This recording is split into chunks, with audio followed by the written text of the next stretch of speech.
That should be the opening of every firefighter podcast. You think we're live? I think we're live.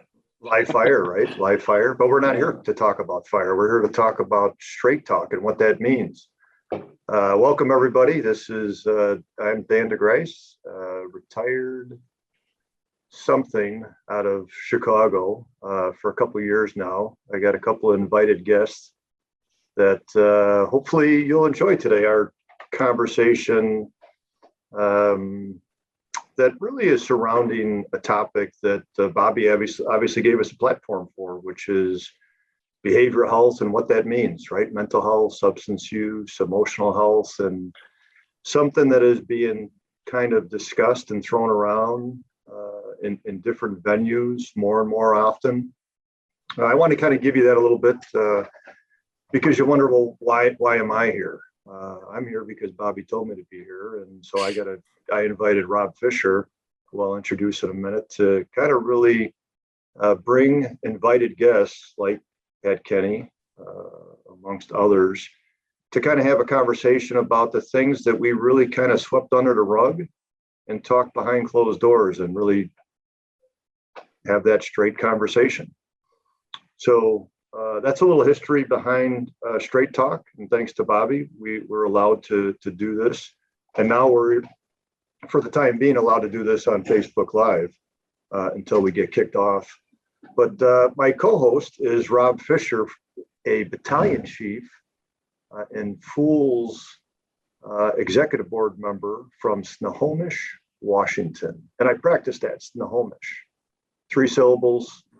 A lot of letters, a lot more than my last name. Rob, thanks for joining us. I get, like, every time we talk, whenever you say Snohomish, I'm impressed because it's a tongue twister. Even though if you just pronounce it as it is spelled, it's easy to say. But yeah, it's good to be here, Danny. We haven't. I can't remember the last show we did. If it was last spring, or I'm sorry, last fall, or somewhere in the end of fall area. But yeah, I enjoy being on here with you, and things are going good. I'm in Vegas right now with the wife, and enjoying a little bit of the warmer weather than it is up in Seattle area where I'm from. But I'm looking forward to the show. We've had Pat on before. We've talked with Pat. We've been out and been at conferences with Pat, and so this is going to be a good show. Yeah, cool. And just before I introduce Pat, like Rob, we've had Pat on before. He was in the process of writing a book, which he completed. The book entitled Taking the Cape Off, How to Lead Through Mental Illness, Unimaginable Grief and Loss. I'm just going to say this, and I've known Pat for, probably 10 years, and he could probably tell you how we got introduced. But I'm sure that writing a book about this was not on his to-do list when he was going through the fire service. One of the conversations that Pat and I had, and actually it was after me and you chatted, Rob, is, and I'm going to ask Pat in a second, is what don't people know about you? Now, he goes around the country and speaks about, unfortunately, the loss of several members of his family, talks about and is vulnerable about his, I'm going to say, in all due respect, shortcomings. I have plenty of them, and I'm sure anybody that's watching this knows some of them, and you might find out some more today. Rob is not, because he's perfect. He's a battalion chief, and he has to be that way. Show that other picture real quick, Bob, or Rob. Show that. Oh yeah. Look at that. Huh? See, that's a stud picture. That is a stud picture. And yeah, so bring us, there we go. That's better. I'm glad I can please you today. That's perfect. No, you did several times already. A little chuckle. With this serious kind of conversation, and we know this from the fire service, is we have to have humor. Humor is necessary for us for not only self-care, but also for me to put myself on top of you guys and beat you guys down a little bit too. That's why Bobby's already left the room, for crying out loud. I know, it only took like 9 minutes to get him kicked. Well done there. I love the fact that Danny's the one that's kind of beating us up, and Bobby's going to come up from the top turnbuckle and just club. And start swinging. Yeah. Yeah, Well, this is listen, going to be good. He does not scare me, and we can go there if we need to, because I could tell all of fire engineering how he kicked me out of FDIC, and we could talk about that if we have a lull. But before we get to the Bobby, Pat Kenny, good friend, again, known him for quite a while, know his history, author, speaker, instructor, teacher, friend, mentor, many different things. And before I ask you the question, Pat, welcome to the show. Thank you. It's an honor to be back on again. I always enjoy the open forum, and I enjoy the humor. Some of these interviews sometimes get just a little bit old and a little bit rough, and it's good to have fun. I try to do that even when I'm talking about a tough subject. It helps me when I'm speaking, just to use a little bit of humor, and so you don't take yourself too seriously, no matter what the topic. Well, welcome, Pat. And Bobby, do we need any type of introduction? Well, I just, if I could take one moment, just to pitch FDIC, we're 4 weeks away. We'll all be there except Rob, because he's got home fires burning, and that happens, so we'll miss you, Rob, but thank you for all your support over the years and your continued support. You'll be missed. Classes really are filling up. So when you go to the website, a couple of the classes, I think Aaron Fields is nozzle forward. The new Bobby Eckert's class, I believe, is sold out. Suburban Tactics, I believe the Writ Under Fire class is sold out. There's a bunch of classes selling out, so please get in there early. Still great classes left in the hands-on. Drilling at speed of flashover, water rescue, live fire has a few slots left in it. So there's a couple of really great classes still left. Grant Schwalbe's Making the Grab is still available, and so some really great classes. Forcible Entry with Chris Minicello still has some slots left. So please get on and get your stuff. Get the classes you want, right? So please do that. And oddly enough, there's a couple hundred of you out there that signed up for the full hot package that still haven't picked your classes, which is always like amazing to me. You paid your money, so pick your classes so we can put you where you want to be. So that'd be great. I'd appreciate that. Also, please support the special events that are going on this year, something that's near and dear to everybody on this call. The Firefighter Cancer Support Network is now having the fun run. The Courage and Valor folks gave them the fun run so they could raise money for the Firefighter Cancer Support Network. They don't do a lot of fundraisers throughout the year. Nobody in that organization takes any money. Nobody. So, and they're there to help folks when they're going through cancer. And as we're talking about wellness, Dan will tell you that it's really important to have somebody to talk to, and all of us can tell you, it's important to have somebody to talk to that you can, when you get sick. The first phone call I made in '95 when I found out I had prostate cancer was to my buddy Ted Nee, who was a firefighter, teaching buddy of mine. Didn't call my wife, didn't call my parents. I called my buddy Ted Nee. Hey Ted, I got prostate cancer. He goes, "It's prostate, you moron." That's exactly what he said.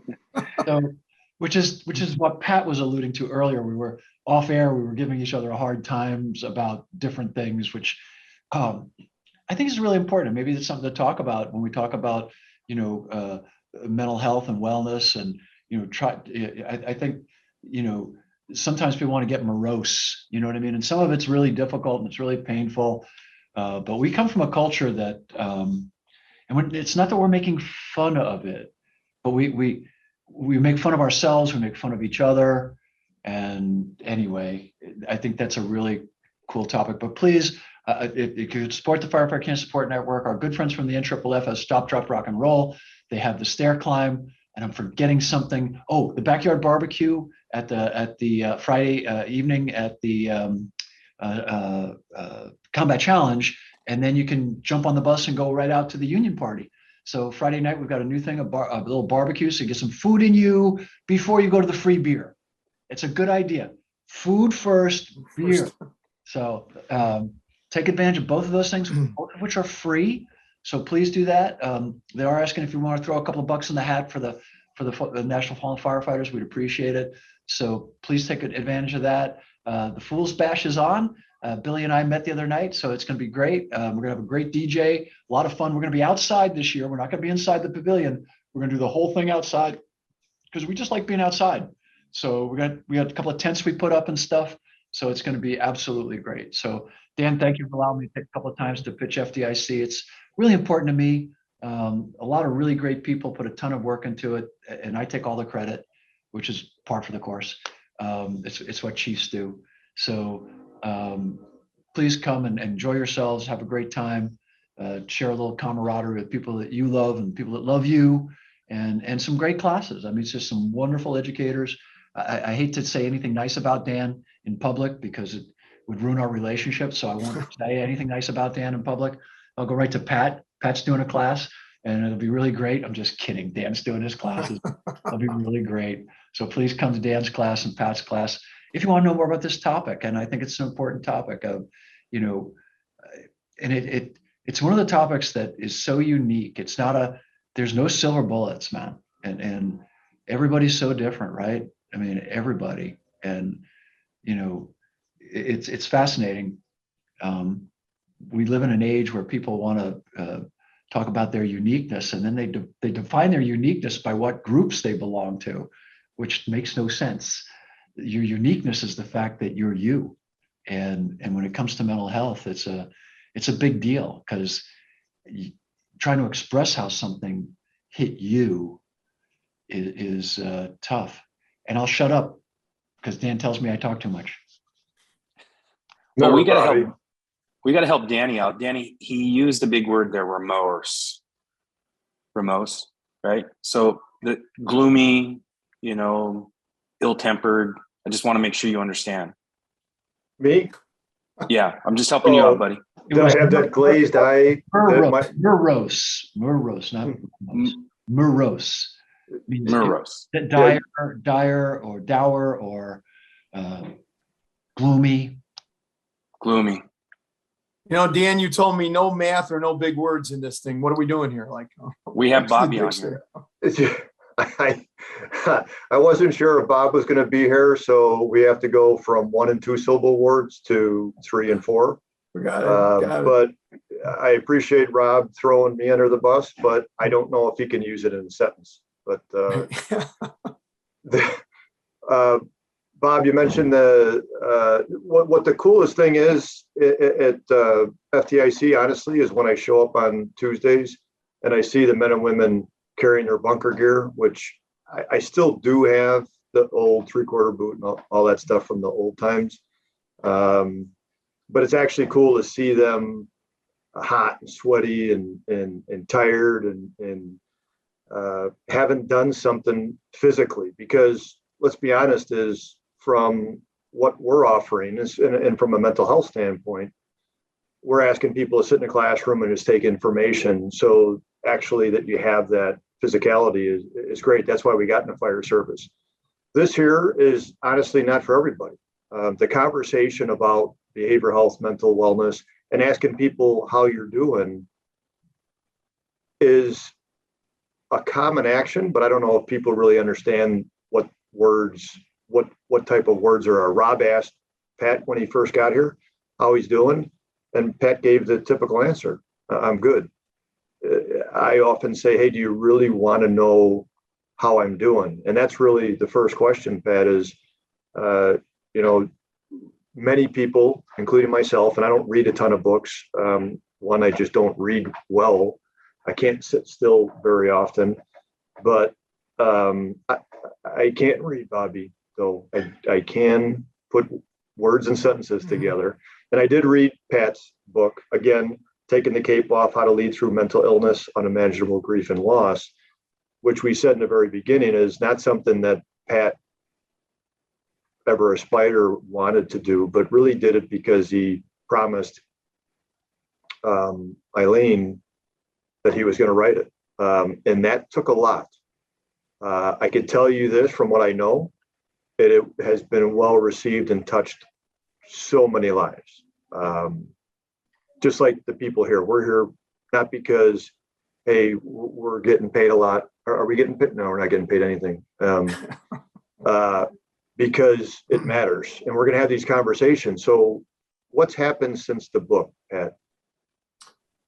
Well, first of all, thank you for the kind words. And something that you mentioned that I think is really true that I didn't. First of all, you're correct. I didn't come into the fire service and go, boy, someday I'm going to write this book. I have trouble writing a Christmas card. So that was not on my agenda. And if it wasn't for my angel bride making me do that, literally as she was getting ready to pass over to heaven, I wouldn't have done it. Second is a lot of people don't read anymore.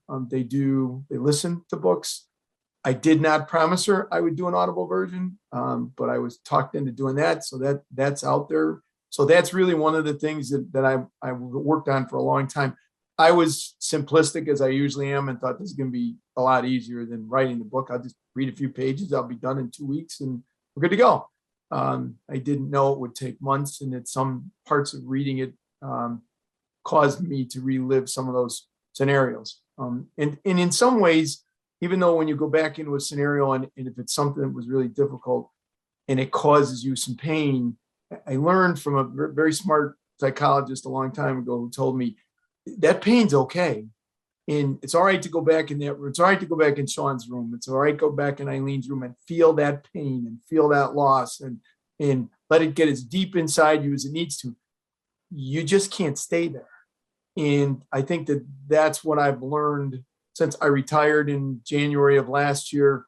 That's been a journey, much more of a journey than I thought. People always said, be prepared when you're leaving, go to have something, which I did. I was still lucky enough to instruct and to speak. And now I had the book and everybody would say, well, there you go. You had a path. But there was a part of me that still was seeking validation, and validation different than ego. Everybody's got an ego. I certainly have one. But that validation walking in the morning and having somebody sit at the kitchen table go, good morning, Chief. I missed that. And I didn't think I would, but I did. So trying to find where's my niche has been a lot of the last year. I'm getting better. I'm not there yet. I don't think I'll be a finished product until I get to the other side and God goes, boy, am I glad you're here because you sure messed things up down there. But I'm going to aim to try to do that until I get there. Pat, you mentioned something about hurt, and I think everybody knows, well, if you don't, it's okay. I've been in this behavioral health world really my entire life, growing up in an alcoholic family, going to school, getting a psychology degree, become a certified addictions counselor, working for several different organizations, and I run a program called the Florian Program, specific to first responders. That aside, what I've learned is that everybody hurts, both physically, mentally, and emotionally. We don't usually talk about that mental and emotional hurt. But there's a piece too that what I've learned both personally and professionally is that sometimes that hurt is necessary. And sometimes we hold on to that because we feel that if we let that go, we let go of the persons or persons that we have lost. And we don't want to lose that memory. So that person that shared with you, what I've learned is that my intent is not to take anything away. I know for myself personally, in my upbringing and wrongdoings or whatever transpired in my life, I don't forget about those incidences or feelings. I just don't stay there. And so I guess I'm going to ask you a personal question is that with that hurt and pain that I have not experienced, and I hope I never do, of losing a son or a daughter or a spouse, and you unfortunately lost both.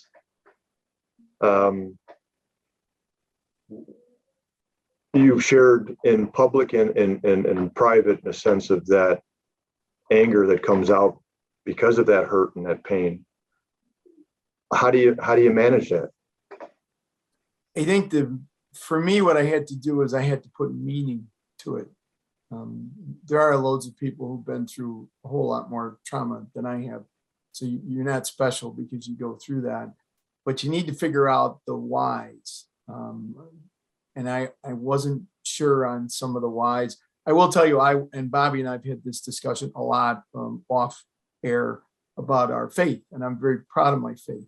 I'm not alive without my faith. I'm just not. Easily, it's ironic. It's like, well, you go around the world and you talk about suicide and about ways to avoid it and how to be proactive. And so the last thing you would think is that the guy sitting there talking about it would ever think about that. And that's not the case. You're not, I'm not Superman. I don't have any special powers. And when things started to pile on and bad things happened and I buried one person after another, it was like, why? I need the meaning. For me, doesn't necessarily mean it's the absolute meaning. I may get to heaven, I hope, and be told that's not really what it was about, but I had to put meaning to it. So in Sean's case, I had to put meaning to his journey. I had to put meaning to his pain, which led me down the road of going, yeah, that was an angel you were lucky to have as a gift for a while. And you have to take what he taught you. And that's the meaning. That's the why of what he went through. Otherwise, what a waste of a life, and how I would have missed it as his dad and his mom to have him around. And then the same thing with Eileen's journey. It was like, and Bobby mentioned it, and I want to just jump on for a second to echo what he said, that I went to the Cancer Support Network, even though Eileen was not a firefighter, although she was as much of a firefighter as me, or I wouldn't have got to where I was. But I reached out to them and said, what do I do? Like, well, okay, you've been down this journey of losing somebody already. Don't you kind of know what the playbook is? And no, you don't. So I needed a why. Why now am I going to lose my best friend? Why am I going to lose the other person in my life that I leaned on to get through that horrible situation of losing Sean? And I think for me, if I find the whys, I don't have to like it and I don't have to agree with it. And obviously in both of their losses, I don't like or agree with either one of them. I wish I was not on this show. I wish I had never written a book. I wish all that, but it's not the case. So I saw in her journey, the why was make the comparison that mental illness is a physical illness, not a character deficiency. It's not a weakness. It's not a choice. It's things that go on in you. And I watched her fight, and it really reminded me of Sean's fight, except that Sean's was done in private because of the stigma. Hers was done in public because it was accepted, and she was heroic, and she was heroic in everything she did, as so many cancer patients are heroic, including our guy who's on the screen here with us. I mean, they're just heroic in their actions because it's very easy to go, not anymore. And so the why is what's gotten me to where I am. That combined with my faith about someday I'll get to see them again and hope I made them proud. That's what keeps me going. Hey, Pat, it's Rob. You mentioned faith, and I'm just curious, how have you weaved your faith in with the book and in with, your everyday life? Tell us just a little bit more about how the two pieces go together. Sure. Well, for those who don't know, I started out, of course, Irish Catholic family, only child, which everybody says that's not possible, but it was in my case. And only child, your mom has a male son. Only child, my mom born in Ireland, my dad too. Figure you're going to be a priest. I never got that memo, but that's kind of where they were figuring I was going to go. And so I've had faith as a part of my life all the way through. Losing my dad when I was younger and feeling like he was somewhere watching me, and I didn't want to let him down. I guess there's a lot of that when we're in this service and we work as a team. Your biggest drive is you don't want to let your team down. You ask any good company officer if they're in a horrible situation, they're not worried about getting hurt. They're worried about their team getting hurt. And so my faith kind of got me through those beginning situations when I was an adolescent. And as I've gone through the fire service, what I use in that faith is I'm not afraid to talk about it. And there's a difference between faith and religion. Everybody always puts a title on it. Well, I'm Irish Catholic. Well, you're Lutheran. You're Buddhist. I really could care less what that title is. Faith is about what you believe in that bigger picture, I think. And at times I really use it to look in the mirror and go, what are you supposed to do today? And I kind of just give myself that permission to just listen, as silly as it may sound, and go, whether that's Dan reaching out and going, would you like to do this program? Or it's Bobby reaching out and kindly inviting me to instruct, or if a neighbor who's having a problem and asked me to come over and help. That kind of, I see that as part of the faith paths. I don't believe in coincidences, none. I think everything happens for a reason. Everybody who's on the screen was put in my life for a reason. And I think we are. And as soon as we accept that as part of, I need to help you and you need to help me, it's a little easier to put one foot in front of the other. And it ties to like things that are happening in our lives, the loss of Sean and your wife.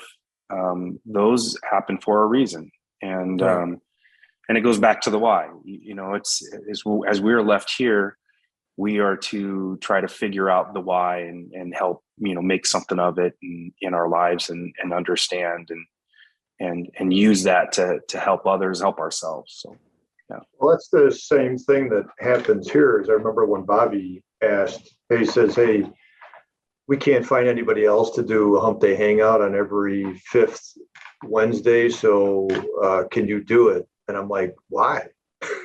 Well, he goes, "Yeah, I already told you the answer because we can't find anybody else." So I had to sit home actually and talk to my spouse and say, really, it's the why. It's like, why me? Why now? Why this? The same thing when he asked me to speak in front of all the people. It's like, why? And he told me his why, but we have to know our why. And in this field, whether it be the fire service or parenting, being the son or daughter or being the mom or dad, is I actually had this conversation with the 14 men and women that are in our program today. And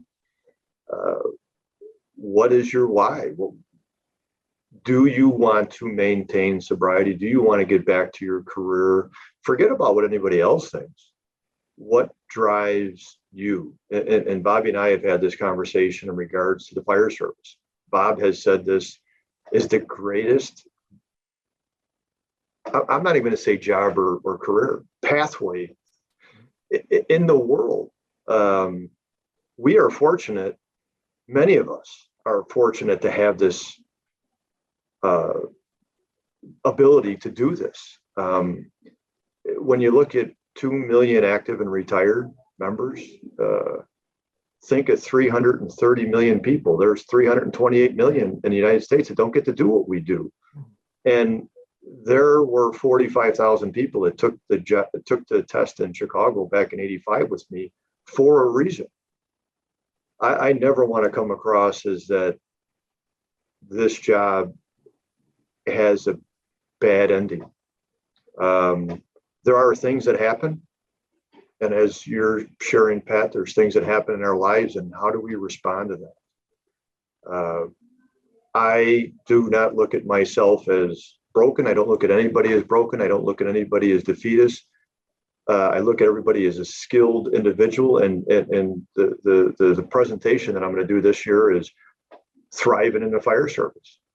There's so many skilled, exceptional people, way brighter than me in the fire service. And we see that every day at the kitchen table, right? When you have a conversation like, "Man, I didn't know you did that. I didn't know you could do that.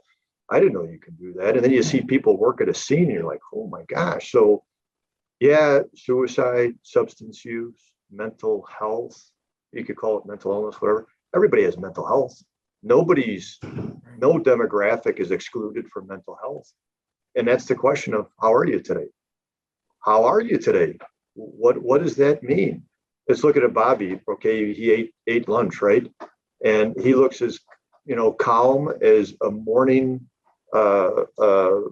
lake with no wind. But he's probably got 42 different plates he's got to spin in about 30 minutes. And he's wondering when I'm going to shut up. But that's okay. But he gave me this platform. So with all that said, you've been kind of an open book, right? You wrote a book, and you're probably going to write another book. We don't know where that's going to go. But what do people not know about Pat Kenny? And that question's coming to you too, Bobby. You might tell me to go fly a kite, but you joined us, so you got to stay. All the stuff that you've revealed about yourself, good, bad, and indifferent, what don't people know about Pat Kenny? And we say this because Rob and I had this discussion the other day about mentorship and mentors. and what we let people know about ourselves. Like, and Bob, you could talk about this in the sense that people's talking about leadership and wanting to promote their skill set and leadership, but very seldom do they say, yeah, but I suck at this. Nobody leads with that. Yeah, I suck at this. So what don't they know about you, Pat? Well, a couple. It's a good question, and I want to just go back just to one thing you said that really made me think about something. So the whole premise of the book of Taking the Cape Off is all of us try as best we can to fix things and make everything right. And when you get into this, and I call it a vocation, I always believe being a firefighter is a vocation, whether you get paid for it or not. We think we can fix it. And then when you can't, you're kind of caught in that cape starts to choke you. So you need to know when to take it off, but it's just as important that you need to know when to put it back on, and that it's important that you do put it back on in terms of moving forward. And I think back to, so I get up on the stage and people, and Bobby's probably the best, not blowing smoke, the most powerful speaker I've seen get up there where it's just like, holy cow. Half the time, I'm not sure if he's making stuff up because it's so far over my head that he could be making it up, but I wouldn't know. But I mean, just kind of, you want to run through the wall when he's done. And people will go, how do you do that? Or if I get up there and I talk about Sean and Eileen and they're like, I don't know how you do that. First of all, I'm not up there alone. I've got them and every other firefighter, whoever has died by suicide, standing behind me going, you can do this. So it's a great support group. But the part that probably people don't know about me, first of all, is I want to throw up every time before I get on that stage. I don't eat before I get up on there. It's like when I was playing ball, I never ate before I played in the game because my stomach won't handle it. I'm a nervous wreck, and it just, I'm able to fool people, and I use their strength. But I think that whole thing about the when and the whys, it was the youngest fire chief in my county when it happened. I had no intentions of being a fire chief. I wanted to stay as a lieutenant. I loved being part of a team. We had an opening in the department for a deputy chief, and they were going to go to the outside. There were only 3 of us eligible, and we all literally went out for beer and we made a pact. Well, all 3 of us are going to try. Nobody's taking a dive.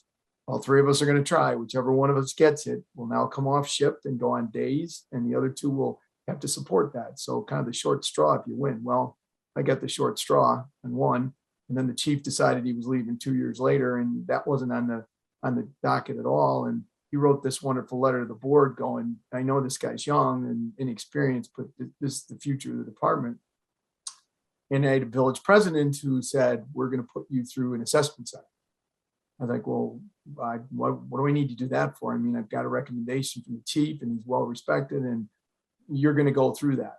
And it pissed me off, really. So my honest intention when I went into the assessment center was, I'm going to beat everybody sitting at this table, and then I'm not going to take the job. So with that kind of lunatic mentality, I did just that. I went in, I got in the ring, I looked around the room, and there were some chiefs in there I had zero respect for because they were chief in name only.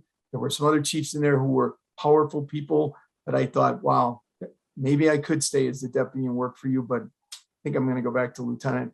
But I'm going to beat all of you anyways. So when the day came, I was in the first spot. I was called to the president's office, offered the job, and I said, can I think about it? And she looked at me, said, excuse me? I said, yeah, can I think about it? She said, do you mind if I ask you why? I said, yeah. I go, you didn't trust me. I said, nobody here trusted me. I go, I've been running this department for the last 9 months. I go, the chief recommended me, and I go, you made me go through all this. You made me go through the pain, and my family too. And I go, I'm not sure I want it. So can I go home and think about it? Wise woman who taught me a lesson in that moment. Yes, certainly go home and think about it. She could have told me to go pound salt. I'm going to hire the guy that you really don't want to deal with, but she didn't do that because she had a lot more smarts than I did. So I went home, and the first thing Eileen said to me when I walked in and said, I told him I was going to think about it. She said, are you out of your mind? What do you mean? You busted your rear end for this? And I told her why. And only a great partner was, she's like, well, whatever you decide, I'll stand behind you. So the next day I went back thinking I wasn't going to take it. And I met in the office with her, and she said, before you start, would you mind if I say something? I say, absolutely not. And she said, you left here pretty angry yesterday. I could see you're Irish. She goes, I was pretty angry too. Offered you a position and you weren't even excited about it. So let me tell you how I went through this thought process. You're 34 years old. You look like that you could use a Happy Meal from McDonald's. She goes, I'm not worried about you standing on a scene and running it because I've seen you do that in any kind of emergency that you could be in. But this is a very political town with a lot of powerful people. You're going to have to stand up to them at a board meeting when you really believe in something, and you're going to have to sell it and you're going to have to fight for it. So my thought was, we're going to put you in the ring with the best we can find. And if you're really that good, you'll beat them. And then I will have confidence as the village president to tell the board, this is my fire chief. She said, and that's what you did. You just tell you the quote, you kicked their ass. She goes, so you're the right guy, but now I need you to look at me and go, I want this job. Well, I'm like a pool sitting there going, you idiot. And I'm like, Madam President, I would be excited to do that. And she goes, and I'll tell you what, Pat, at the board meeting, I will tell people exactly why we did this process. So she told the entire fire department and their class A's, as well as the village board on TV, why the process was done and that I kicked their butt. And I wouldn't be sitting here now if she didn't have the courage to do that. I also wouldn't be sitting here now with some of the smarts I used throughout my whole career leading about don't jump to conclusions, really think through the process to get the best result, and then make sure that when people do it, that you encourage them about their abilities when they're probably doubting themselves more than anything. So her name was Joyce Skoog. God bless you, Joyce. You're up there. And if it wasn't for her, she's one of those people, like people on the screen, who I wouldn't be who I am today without that. Well, appreciate that, Pat. I'd imagine you probably didn't share that with too many people in too many venues. Because they all would agree you should have never taken the job. What are you, an idiot? So Bobby, are you willing? Sure. Well, first I got to respond to Pat very quickly about our heritage. You know, recently the Pope was in Ireland, and some of the bishops asked the Pope, if Jesus hadn't been born a Jew, you know, what nationality do you think he might have been? And so the Pope said, well, he would have been, Irish. And one of the bishops said, oh, you're just blowing sunshine up our pipe, Your Holiness. You're just saying that because you're here in Ireland. You want to make us feel good about ourselves. And the Pope says, oh, no. And he said, you know, absolutely, he would have been Irish. And the bishop pressed him further. Oh, Your Holiness, come on now, an Irishman. Come on, how do you get there? And the Pope said, well, honestly, if you think about it, he was an only child. He lived at home till he was 33 years old, and his mother thought he was God.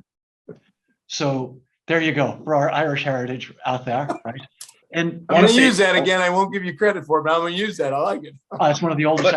That's one of the oldest Irish jokes out there. But Pat moved out of the house at 30. Well, hey, I'm raising a Jesus myself right now. So the to the public speaking issue, which is interesting, because you're right. I often get asked, you know, how do you do that? And I'll tell you a quick story.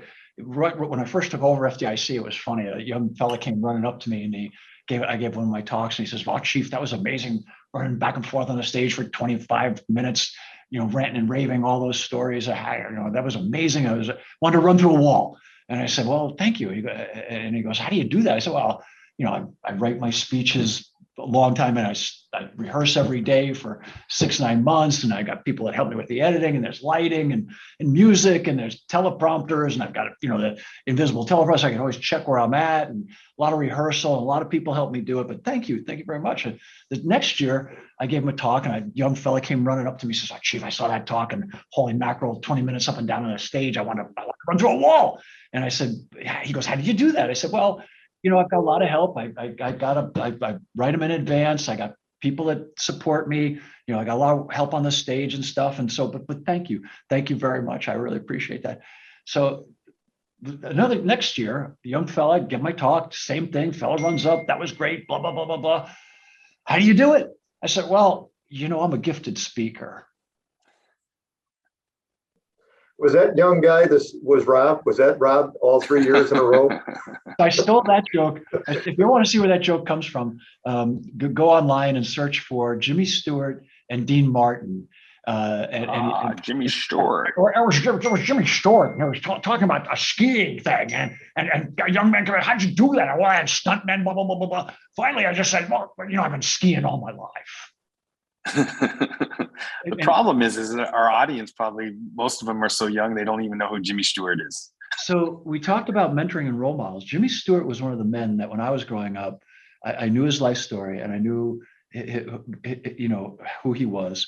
And he was one of the people that I wanted to emulate was Jimmy Stewart.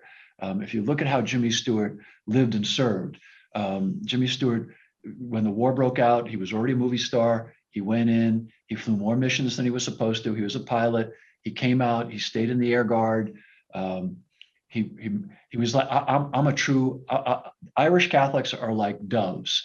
We marry for life. We marry for life. We don't, you know, but that's just what we do.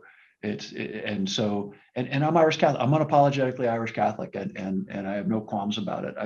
I believe that wisdom starts with fear of God, and what that means in the Bible. And I was corrected the other day by Father Carney of all people, not to call it the Old Testament. To our Jewish friends, they call it the Jewish Scriptures. So, which is fine. They're wrong. I'm just kidding. So I'm just a joke. But so anyway, we were, the Bible says that, and it doesn't mean that you're fearing, you know, God's going to hit you with lightning or anything like that or whatever. It just means that there's so much we'll never know. I mean, just so much. And this miracle, you know, there's a great book out currently by Eric Metaxas, and it's called Is Atheism Dead? Which I think is great, right? Great title, Is Atheism Dead? And I really recommend you read it, even if you are an atheist or whatever, because it talks about all of the mounting scientific knowledge for the existence of a higher power, of a God, you know, of God. And I'm a true believer, and unapologetically so. And I think to Pat's point, that has helped me out in more situations in life than anything. And as I've gotten older, like many folks, I've become more religious, because as you get closer and closer and learn to deal with your own mortality, you start to, you know, realize how little you do know, how uncertain you are about most of your opinions and thoughts, which is interesting, right? And I think it's healthy, and it's why people who are older are considered wise, because they don't consider themselves wise, and they're willing to question everything they thought prior to this, except for some basic fundamental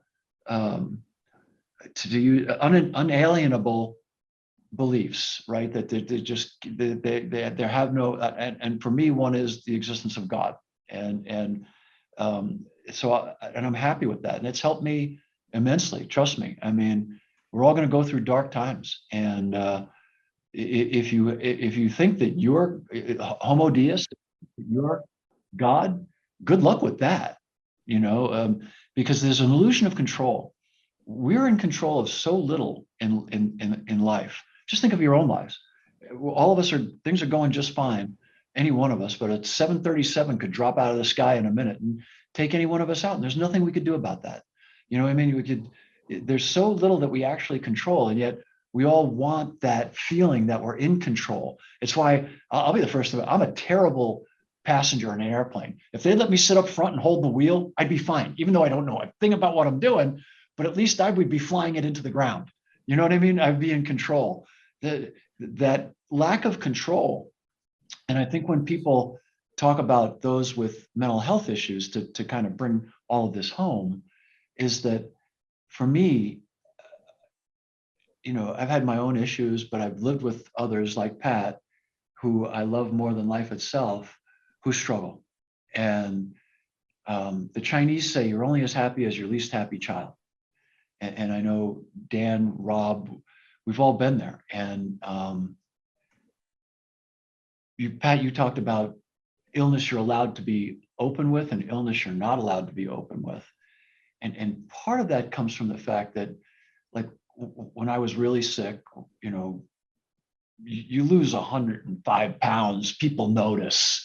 You know, you start buying your clothes in the teenage section, you know, people kind of figures, you know, it's not like Jenny Craig and Weight Watchers went horribly wrong, you know, and you lost a ton of weight, right? You can only tell people you had the flu for so long, and then you got to fess up and tell them you're sick, you know. Mental health isn't that way. Your physical appearance doesn't change. You know what I mean? The modalities aren't as defined, right? And the causes and the etiology of it isn't as understood. why do certain people become bipolar? We know it's young men roughly between 19 and 24, 25 it's most commonly where it starts to, why do some people struggle with, what seems to us to be simple tasks, where to them they're insurmountable, the people with the obsessive compulsive issues or the hoarding issues. In the fire service today, we always talk about hoarders and how we ought to, break into their houses and throw all their crap away. Well, okay, how does that going to affect them? Yeah, it's making the situation safer maybe for us or for them in that house. But what it does to them emotionally and mentally, that's up. Folks like Dan will tell you who pay attention to that kind of stuff. You could be hurting them. You could be hurting them, and that should never be our intent. And so, I think to Eileen's point, and for Sean and my son, it wasn't like when Eileen and I got sick. And it was okay. When people get sick in here, it's so different, and which is why we're blessed to have people like Dan and places like Rosecrans and the Center for Excellence and both our sons went there, and I just think that everybody's different too. Like, it's a lot. Pat, you can talk about it a lot easier than I can, and that doesn't make me bad or weaker. I just can't do it. You know what I mean? And so I don't. I talk in generalities. I don't share when I'm sick. I don't tell people, and everybody gets mad at me, and I don't care because I don't like to do it. So I'm not going to do it. Dan taught me that. If you don't like to do it, don't do it. Let them be mad. It's your life. You know what I mean? It's your life. And so, if anybody's out there and they're struggling with why they feel like they can't share things with people, whatever, that's okay. I can't either. It's really hard for me. And I only do it because, like, a really safe environment like this with you three guys and other friends of ours that I know are out there, other firefighters. But I would never talk like this with civilians around. I hate civilians. Boy, imagine how good our jobs would be without the public. I'm just kidding. It's a joke. It's a good thing that nobody listens to my show or Rob's and our show, because then nobody else is listening to this. Right. Imagine if you did this on one of the Humpday Hangouts that the troops cared about. Right.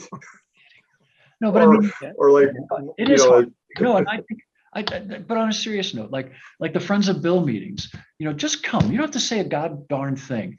If you're having problems with alcohol, and you don't think you're an alcoholic, then you probably are. But come to the Friends of Bill meetings. We have them at FDIC every morning. You don't have to say anything. You don't want to say anything. Just come. Listen to the other guys and gals talk, and it's just like these. I mean, and I talk because Dan has asked me to, and Pat's asked me to, and I know it's important, but it's really, really hard for me. It's not who I am. It's just not who I am. Even with my own family, maybe it's a fault of mine or whatever. I'm not that guy. You know what I mean? I'm kind of a stoic person, and it's not something I tried to become. It's just who I am. I don't share well. My wife will be the first one to tell you, 48 years. And, I don't like to have conversations with people. I'm just not that guy. I'm that kind of stuff. You know what I mean? And maybe it's because we grew up in those Irish Catholic environments where who knows why, you know what I mean? And I'm not going to blame my ancestors for anything. Hell, I'm grateful to them. I would never tear down a statue of anybody. My son flew over the city where Stalin came from. And he's a Navy pilot, and he landed and he said, in the town, Stalin's statue is still up. I said, good. Because every time people walk by, they could see what a murdering bastard that asshole was. You know what I mean? Don't tear down even the people you hate. They can teach it. Stalin probably liked dogs. So I don't know. Maybe he might have been a good neighbor to grow up with, for all we know. But he was a murdering piece of crap in real life. Shit. Hitler was a vegetarian, for all you people who are vegetarians. I mean, just because you're a murdering monster doesn't mean you don't have good qualities. I mean, shit, look at Dan. I was wondering when it was coming back around. That was good. That was good. Yeah. I know Rob was sitting there going, okay, where are we going with this? I go, give it a minute. He's coming. He's coming. Hold on. The hammer's coming. The hammer's coming. But humor is always a defense mechanism, and that's why we use it. And that's also in all humor. There's a humor's only funny if there's a little bit of truth in it, right? No, but the reality is that that's necessary. Anybody that knows me and Rob has done it, Pat and I, we did it before this. If you could see the clip 10 minutes before we got on here, it was all deflecting and joking. And I know we can't put it on the air, but that would be, you put that at, Pete puts in there censored. Our editor-in-chief of the website, Peter, who's thing there, who probably should join us on these things. He told us, clean it up. Give it the order. You knuckleheads, clean it up. But the fact that you were willing to go there, so none of this is rehearsed. None of this is like, hey, can you do this? It's got to be real. All these questions that we ask Pat, the conversations that Rob and I have, I don't like saying, okay, we got to do this, this, and this. You being willing to go there shares a lot, and anybody that watches that, thank you for sharing that piece that nobody else knows about. But there's a reason, and not to compare it with what you just said, but in general, there's a reason there's a kitchen, there's a reason where there's a bathroom. You do what you need to do in the bathroom, or you do what you need to do in the kitchen. And if you don't have a place to do certain things like have a conversation, then it's going to come out ugly elsewhere. So that's something that people need to understand. You don't necessarily have to go in an inpatient setting. You have to go see a counselor. You might be a chaplain. It could be a friend. It could be a coworker. It could be a mom or dad. It could be a spouse, whatever it is, your dog. It could be your higher power. If you have that, whatever it is, that's what we try to teach people that may have just too much stimuli that's going on. If we got into it more, again, that's just one of the 40 plates that you're spinning, Bob. And the same goes for a lot of other people, but how do we manage that? With that said, Pat, I'm going to ask you, and I know we're getting to our time, but this is key, is that we talked earlier about, we didn't talk about leadership, but a lot of people promote, hey, listen to me because I have the recipe for being a great leader. It's not me. I don't have that recipe. But they're in your growth I'm going to say as a man, then as a fire chief, I think one of the mentors was that city manager. Right. You didn't look for that. No. You fell across that on accident. Right. And you probably look back and go, holy crap, get out of my friggin' way, and look for people like that was honest, upfront, direct, and challenged me. Correct. Who is your mentor? And can you say you've mentored somebody yourself? So I'm going to go back to one thing Bobby said, just because I don't want to let it go, because I can hear Sean and Eileen screaming behind me in this kitchen. So I need to say it. So the sharing that you don't do, Bobby, because you feel that's not your role, is that's not a bad thing. That's your why. Your why is to take care of your boy, and you take care of your boy in your way, and you take care of others in different ways. And that's not your why. So it certainly isn't a weakness, and it's not a decision. And you said it before, and it's true. We're all unique, and you're unique, and that to do that would be a disservice to who you are. So please don't ever feel bad about that. For me to get up there and talk about it, that's my why. It gives me purpose, and it keeps my two angels behind me awake and alive, and keeps me connected with them. So that being said, you need to listen to them, or else they'll be talking to you later tonight. In terms of the mentorship, again, like I told you, there are certain angels I think get sent into your life. She was one of them.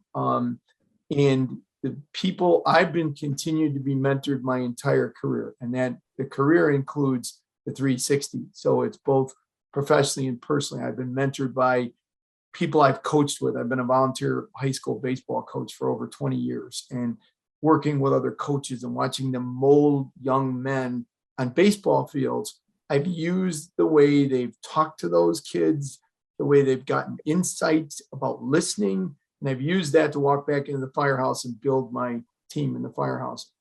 Professionally, I had Chief Paul Becker was the chief of Lyle Woodridge Fire District. He was kind of a Babe Ruth in our state when I was a brand new chief. He wrote me a handwritten card the first time he met me at a meeting and sent it to the fire department with no cells back then. It was a home phone number saying, Chief, if there's anything you ever need, here's the number you call. And after that, I would write those cards to other people. Another chief who mentored me, Bob Graham, would send cards home that he learned from the original President Bush about just saying, you know, your son was in this battle and I heard about it and what a tremendous story, and send it home to the family. Because you don't give a firefighter a congratulations letter or a commendation because it's going to go in the garbage can. So you send it home to the families and go, thank you for sharing your person with us. So that really taught me. And then the other thing that really I think has helped me is to realize that if you're really a good leader, because there's no leadership, I don't have that module. I wish I did. I'd be a multimillionaire. But what I learned early was you have to make sure that you're very comfortable in your own ego.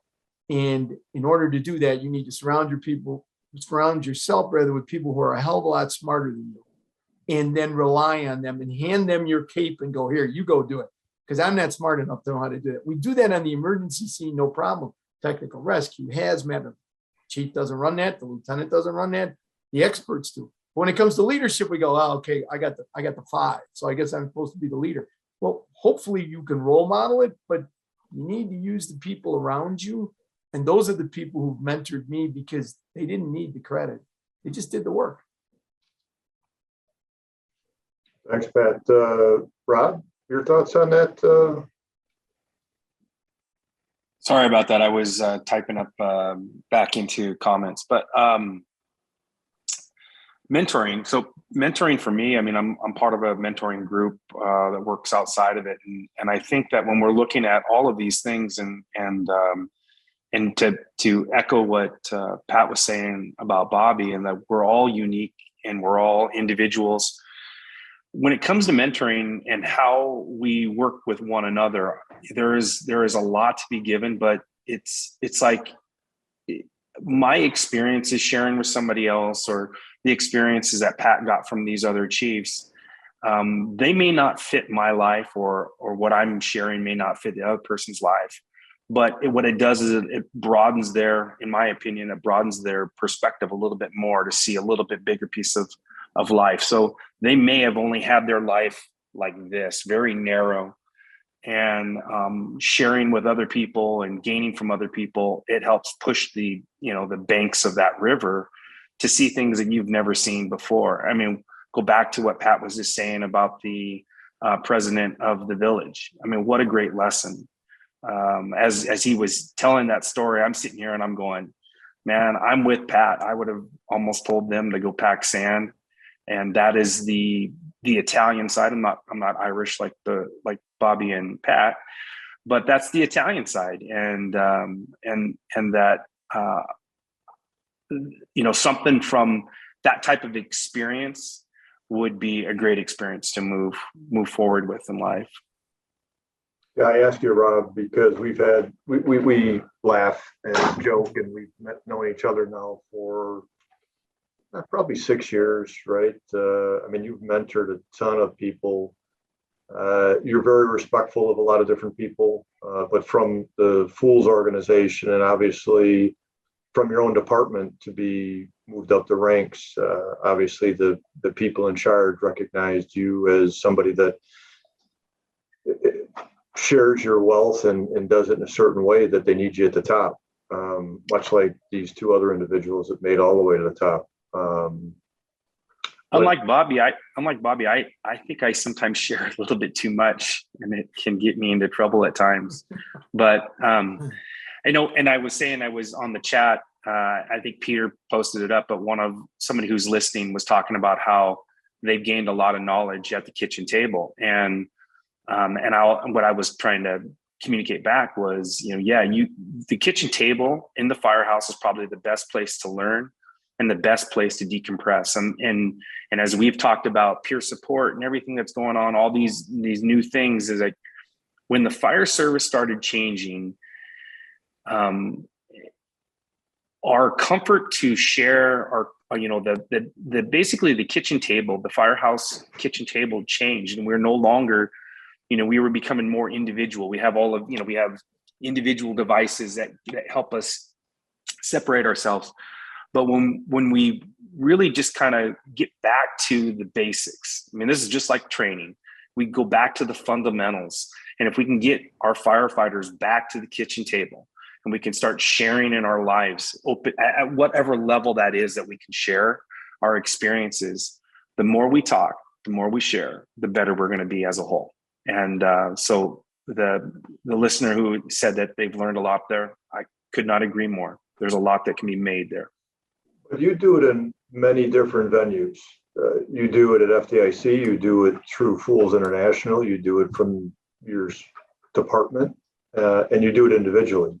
I've seen it, and I'm not trying to blow smoke here, but from that thing about mentoring, you and Bob and Pat are, at least from my vantage point, you don't promote yourself as mentors, and that's what makes it so appealing. The ones that do promote themselves as a mentor, I am cautious of. The things I've learned, guys like Steve Chikarotis, he never promoted himself as something like that. He did. And so that's the thing, is that we have to, the kitchen table, and I don't like correcting people, but in the sense of that, Rob, you said things are changing. Things are always changing. It's, are we changing with it or against it? And that goes from the mental health piece of it. There's so many variables that happen in a given day that affect me, you guys, us, people that are struggling. What happens is, and to go back, and we're going to wrap this up, is when Pat talks about that unimaginable grief and loss, and as he learned from somebody else, if he stays there, that's not good. So from a mental health standpoint, it's okay to be sad. It's okay to be angry. We all are at different points. I get angry when somebody cuts me off on the street, but I don't stay there. I pull around them and cut them off. No, I'm sorry. My counselor told me not to do that, and the police as well a couple of times. I think we need to let Bobby. I think we need to let Bobby in, don't we? Oh, I'm sorry, you were still on the point.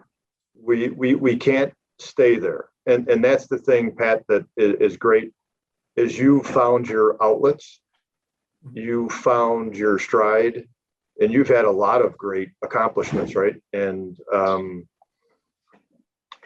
again, the sadness of physically losing two close people to you, you have not lost that spiritual and emotional connection with them. You found it. So thank you for sharing your story with us. Thank you for writing a book. Thank you for being a friend and the conversation and being our guest again. Dan, you can go a tad longer. I know Pat wants to share a story. I do apologize. I've got to jump on this next meeting. It's a critical meeting for the show, but I just wanted to share one final thought, and it'll be a tough one for you, Pat, and I apologize. When you're at FDIC, firefighters are huggers. We hug. Even the most stoic among us, I love the hugs. So we're huggers. And so 5 years ago or so, 6 years ago or so, I wasn't feeling well. I was ill, and Eileen came up with Pat. We were in the hallway. We're in that we call it the long one, that, you know, right kind of near the fire engineering booth, but down a ways from it. It's right, but there's like a copy fax shop right next to it, Pat. I can tell you, I could see the whole thing. And Pat and Eileen stopped, and Eileen gave me a hug. It was the last hug I ever got from her. And she said, "I'm praying for you." And man, oh man. So I loved her. I still do. I love you. And last year, Bob Callahan was with us. And Bob Callahan was taught at FDIC forever, wrote forever. And Bob came to the Cancer Support Network's comedy night thing and was giving everybody his final hugs. He knew he was dying. And Bob passed away about 2 months after FDIC. But he came to FDIC to get the hugs. And it's a hug you'll feel for the rest of your life.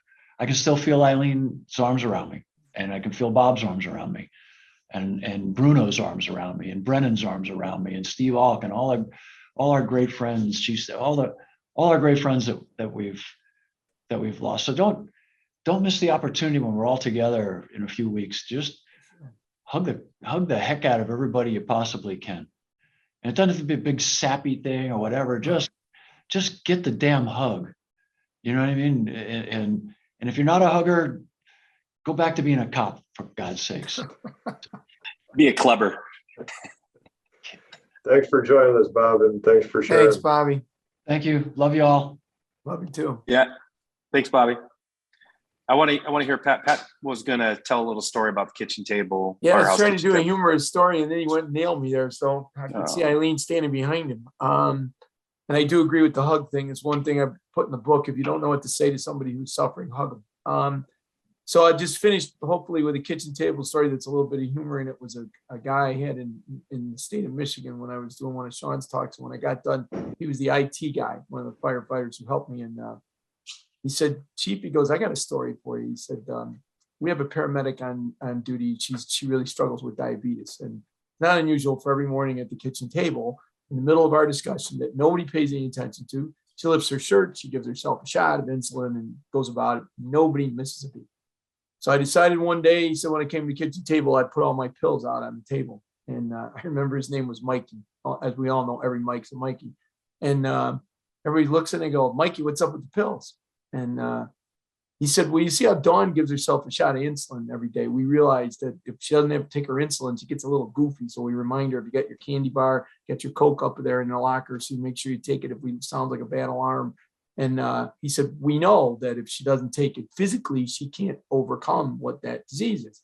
He goes, "Kind of same thing with these pills." And they're like, "Okay, yeah, but what are the pills for?" He goes, "Well, I'm bipolar." Look at them, they go, "What?" He goes, "Yeah, I'm bipolar. So I have to take these pills every day." And they're like, "What happens if you don't take the pills?" He said, "Well, in the middle of the night, I'd probably go out to the apparatus floor, get an axe and put it in one of your heads." And everybody at the table just like had that heads like, ha, ha, ha, kind of half laugh. And then he went, "No, I'm just kidding." And he picked his pills up and he walked to the bay door. Before he turned around, he went, "But you'll never know, will you? And why is it that it's okay she does, but it's not okay I do?" And walked out the door.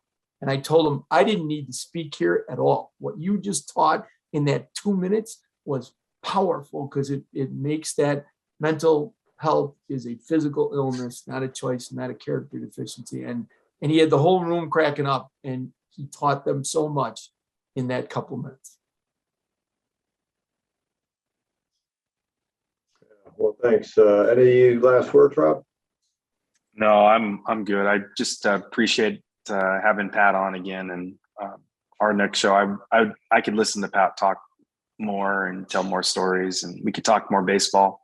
We didn't even get the chance to talk about the Mendoza line and where that came from. And Right. but yeah, I enjoy having Pat on and just kind of tying everything together. It's about life, work-life balance, and having our family as a part of all of this, and just the journey that we're on in life, and how so many curveballs can be thrown at us. And if you don't keep your weight back on the curveball, you're going to be ahead of it and you're going to be off balance. And so kind of the thing that we need to work on is our balance at the plate. And it's always an honor to be on with Pat, and it's great being on the show with you, Dan. Yeah, thanks to both of you. Again, Bobby allowed us to have this conversation. I don't know if one or more people listen to this and what they get out of it, but it's really, that's why we named it Straight Talk, is that we all are in this together. It's just a matter of if we have a venue to have this conversation, and Bobby, well, demanded, because that's how he is. He's a demander. Maybe he's Hitler or Stalin. Maybe we got to talk about that a little bit. Notice I'm talking real tough now that he's not listening. He's gone. Yeah. You're feeling real comfortable now. He's not shy, that's for sure. He doesn't scare me. But when he said, now's the time, kind of like the talk back in 2018, we got to have this conversation. Not all day, every day. That's why we do it every 5th Wednesday and not every month, which is good for us. But we get to talk to people like Pat and engage and have a conversation. So Pat, thanks for being here. I know personally, I'll just share this, is that the behind the scenes, right, is it takes a bit for you to get ready for something like this. They don't know that you were texting me before here and go, hey, how do I prepare and what do I do? And I don't try to give much direction at all, because I don't follow direction very well. So I just want it to be natural and have a conversation. And you do way better doing that. But I know you get, your body gets excited. You sweat a lot, right? Correct. That's why it's good you only see me from the neck up. Yeah. Get this shirt off when I'm done. That's the secret stuff that people really want to hear, is what really goes on behind you. He's got to go and take his wet clothes and take a shower now that he can, because I helped you with your sewer. That's right. Even more stuff. Yeah. Anyhow. Right. No, thanks. I always, it's funny when you get started on this program, you forget that you're actually doing something that people are going to watch, as opposed to this is a family Zoom call and it was the 4 of us, which is the way it should be. Because anybody out there who's listening, I go, you're all part of our family and we're all part of yours. And we just need to stick together and we'll be okay. FDIC Friday, what time are you I presenting? think I'm on it. You would ask me, Bobby will kill me. I don't remember. It's late morning. I know it's late morning or early afternoon. It's Friday and I'm on Wednesday after Bob yells at us all and gets us to run through the wall. I'm on at 10:30. I don't know what room, but you'll all be exhausted after Bob's done talking. So, hey, great conversation. Thanks for both of you being here. And everybody out there, thanks for joining us. If you got some ideas, send them to Peter or Fire Engineering or to me, and maybe you'll be our next guest. Thank you. Thanks, guys. Thanks, Peter. Appreciate the help.